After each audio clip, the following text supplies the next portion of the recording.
First thing to notice about this argument is that we have a mix of universal and existential quantifiers in the premises. This indicates that we're likely to use both EI and UI, and when we use both those rules, we want to follow the tactic of using EI first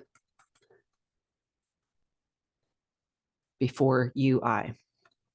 And the reason for this, of course, is because of the restrictions on EI. Were we to use UI first, then when we try to instantiate the second premise, the temptation, of course, is to use the same instantial letter that we used to universally instantiate. And that's because we want to talk about the same individual in all of these sentences so that we can combine them using other rules. But of course, line 4 violates the restriction on EI that the instantial letter used needs to be new to the proof. Now, of course, we could avoid that restriction by simply choosing a new instantial letter.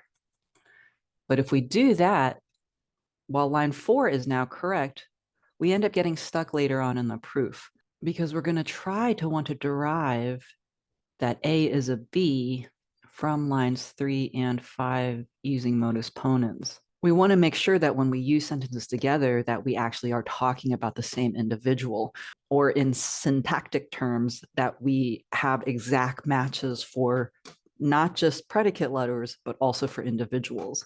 More generally speaking, if you just follow this tactic of using EI first before you use UI, you can generally avoid any of those missteps that we were just seeing.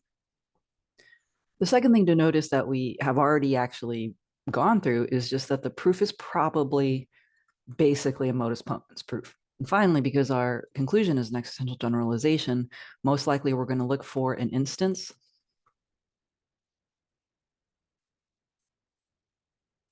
of the predicate B and then existentially generalize over it. So let's go ahead and follow through with our tactical observations. We think we're going to use EI first before UI. And since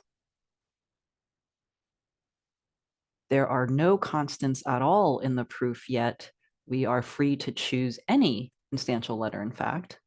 And then now we'll try to universally instantiate on premise 1. Because UI has no restrictions, we're free to instantiate with any letter. It makes sense to choose A so that we can combine with sentence 3, with pieces of sentence 3 in any case. We suspected modus ponens, and so that means we need to find the antecedent on a line by itself, which we can get by simplifying on line 3. Now that we've got the antecedent by itself, we can derive the consequent. And of course, now at line 6, we do have our instance that we were looking for. And so then we EG over line 6 to derive our conclusion.